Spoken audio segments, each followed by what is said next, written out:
14h-16h, Brigitte Lahaie, Sud Radio. Philippe Parlin est avec nous, vous êtes sexothérapeute et il fallait un sexothérapeute évidemment pour évoquer un sujet aussi sexuel que la pénétration, et on commence avec vous Vanessa, merci. Bonjour Brigitte, bonjour Philippe Parlin. Bonjour Vanessa. On vous écoute, allez-y. Oui, alors moi je suis plus toute jeune on va dire. Effectivement, alors vous disiez que la pénétration, ça n'était pas violent, c'était agressif mais pas violent. Et en fait, moi j'ai débuté ma vie de jeune femme en ayant toujours des problèmes avec la pénétration. C'était douloureux, c'était pas quelque chose de sympa, c'était pas forcément. D'accord, mais c'était douloureux parce que c'était violent justement. Alors non. Alors en fait, après des années, j'ai fait le lien avec des soucis de viol et d'inceste, et qui faisait qu'en fait, c'était complètement psychologique. C'est-à-dire que j'avais ce sentiment quand l'homme voulait pénétrer, en gros, il n'y avait pas de choix.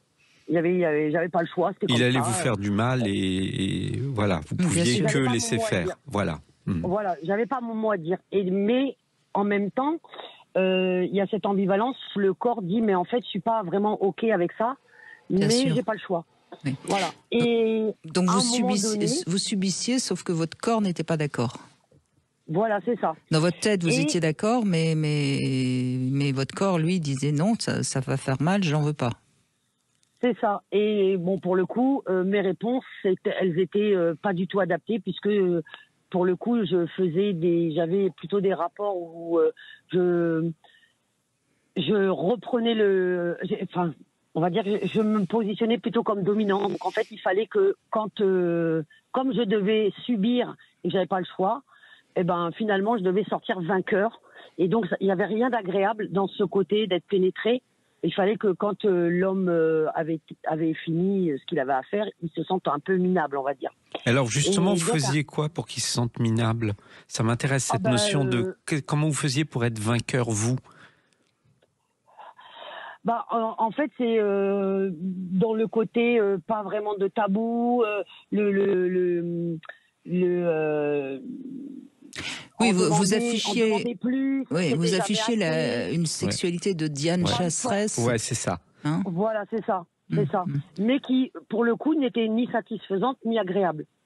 Oui. Jusqu'au jour où j'ai décidé que non, en fait, c'est pas ça. Pour moi, on va dire un petit peu comme certainement beaucoup de femmes, j'y ai un petit peu réfléchi. Je me suis dit, c'est pas ça, c'est pas ce que je veux être, c'est pas ça que je veux. Et donc j'ai tout stoppé pendant plusieurs années, près d'une décennie, où je me suis reconstruite, moi. Bravo. Et en fait,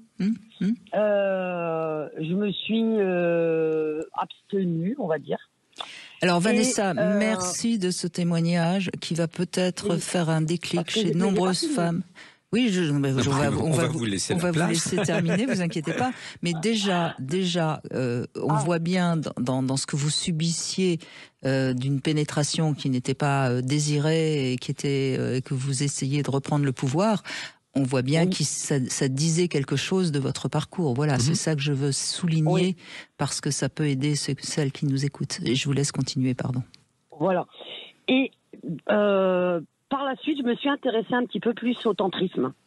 Et maintenant, ce que je fais, c'est que je passe, on va dire en guise de préliminaire, beaucoup de temps à moi m'approprier le sexe de l'autre et le corps de l'autre par des massages tantriques qui me permettent de mettre un moment qui est me détendre moi. Bon, bien évidemment, il y a beaucoup de plaisir aussi à masser, bien évidemment, mais à me dire qu'en fait c'est doux, c'est voulu. Je sais pas comment l'exprimer parce qu'au niveau des sensations, c'est complètement différent. Et ce qui fait que finalement, les pénétrations ne sont plus du tout ressenties de la même façon. Elles sont soyeuses. Elles sont vraiment agréables, exactement. Elles sont agréables, elles sont. Ça me laisse le temps de les appréhender et de réaliser qu'en fait c'est moi qui en ai envie en fait. Mais le moment avoir envie. C'est intéressant parce que vous êtes vraiment passé de ce pénis dur qui pénètre au toucher, au contact, à la chaleur, à la douceur de la peau, parce que quand on caresse, c'est très doux. Et du coup, le fait qu'il soit dur n'est plus un problème. C'est juste ce qui permet d'accueillir quelque chose de doux en vous. Et en sachant que il devient, entre guillemets, dur, parce que, bien évidemment, il faut qu'il soit ferme pour qu'il y ait pénétration. On est d'accord. Mais en fait, c'est moi qui le génère, en fait. D'accord. Et c'est pas l'animal qui me saute dessus et bam, bam, bam, faut que je prenne.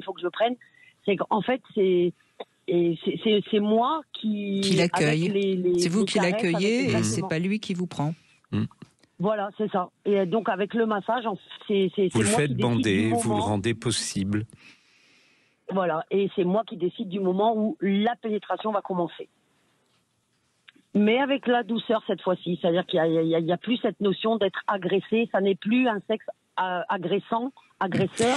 Mais on voit bien quand même, si je me trompe pas, Vanessa, que c'était dans votre tête que ce sexe était agressif et agresseur. Hein. C'est les seules images que j'avais. Bien sûr, c'est ça. Bien sûr, les seules expériences que j'avais. Vous avez fait un vrai travail de reconstruction, de réconciliation avec ce pénis. Et ouais, vraiment, merci de votre témoignage parce que c'est le travail qu'il y a à faire dès que la pénétration est difficile, quelle que soit la pénétration, quelle que soit la situation, c'est se réconcilier avec ce sexe qui pourrait faire peur alors que il est douceur, vous en avez la maîtrise, vous pouvez déclencher l'érection, vous pouvez... Et c'est ça qui est important. C'est ça. Et en fait, c'est... À la limite, même sans avoir vécu ce que j'ai vécu, hein, je pense que ça peut être aussi... on dit toujours que l'homme doit faire des préliminaires, mais je pense aussi que la femme peut être active dans ces fameux préliminaires et dans autre chose que d'avoir un sexe dans la bouche... etc. Et en fait, c'est ma façon à moi d'avoir, je dirais pas inverser les rôles, parce que c'est plutôt d'avoir fait un vrai partage des rôles, ouais, et faire en sorte que l'homme. Mais Vanessa, ce qui est très très important, et d'ailleurs c'est un des messages du tantra, même si je suis pas une inconditionnelle du tantra, mais c'est un message du tantra, c'est la femme qui quelque part est prêtresse, c'est-à-dire que c'est elle qui va accueillir l'homme, et c'est parce qu'elle s'ouvre et qu'elle l'accueille que ça fait pas mal. C'est ça. Mais si elle reste la belle au bois dormant passive qui attend tout de l'homme, forcément elle n'est pas très ouverte et ça peut faire mal. Beaucoup d'hommes et de femmes ont été éduqués à ça, c'est-à-dire la femme laisse l'homme faire, s'emparer de son corps, s'emparer de son vagin, prendre, pénétrer, et du coup la femme devient par définition passive, elle subit, alors elle peut subir le plaisir et ça peut être très agréable et très positif, mais elle est en position de ne rien contrôler, alors que là on inverse les rôles. Effectivement, vous avez tout à fait raison, il y a pas assez de préliminaires des femmes vers le corps des hommes, il y a encore une timidité, une peur, alors que justement s'approprier le pénis, et pour beaucoup de femmes, elles aiment placer leur partenaire elles-mêmes, et parce que ça permet d'équilibrer et de sortir de ce schéma qui est quand même très récurrent de pénétration. Quand je parle de la femme qui s'ouvre, il y a quand même une chose sur le plan anatomique, et vous allez être d'accord, Vanessa, c'est que on a nos lèvres qui sont quand même un peu fermées l'une contre l'autre pour justement éviter qu'il y ait des courants d'air, si je puis dire. Et oui, et donc c'est quand même à nous. La prise au vent, ça s'appelle. La prise au vent. La prise au vent. Et c'est à nous d'ouvrir ces lèvres. Alors on peut les ouvrir parce qu'on est très excité, elles vont s'ouvrir parce qu'on est très excité, ou on peut les ouvrir parce qu'on se prépare. Bien sûr. Sinon, quand le pénis rentre, il y a une lèvre qui reste un peu collée, ça fait mal. Enfin, je veux dire, moi, je sais aussi, je suis femme, quoi. Zut, il faut dire les choses quand même là. Et c'est ce qu'on va dire pendant 2 heures. Hein. Ceux qui sont un peu trop prudes, changer. On voit bien derrière ça que c'est pas la pénétration le problème. Mais non. C'est comment elle est faite et les représentations qu'on en a. Alors bien sûr, nous les hommes, on a un rôle là-dedans. Il faut aussi, et des fois on a un rôle là-dedans parce qu'on a un peu peur de pas y arriver, donc on essaye de contrôler, de vouloir, parce que on a peur que si c'est la femme qui contrôle, on n'y arrive pas. Mais voilà, on peut mûrir, on peut grandir, mais encore une fois, là, on vient bien d'illustrer cette pénétration bien accompagnée, c'est génial. Eh bien, merci beaucoup Vanessa, c'est vraiment un témoignage formidable pour introduire la pénétration. N'est-ce pas ?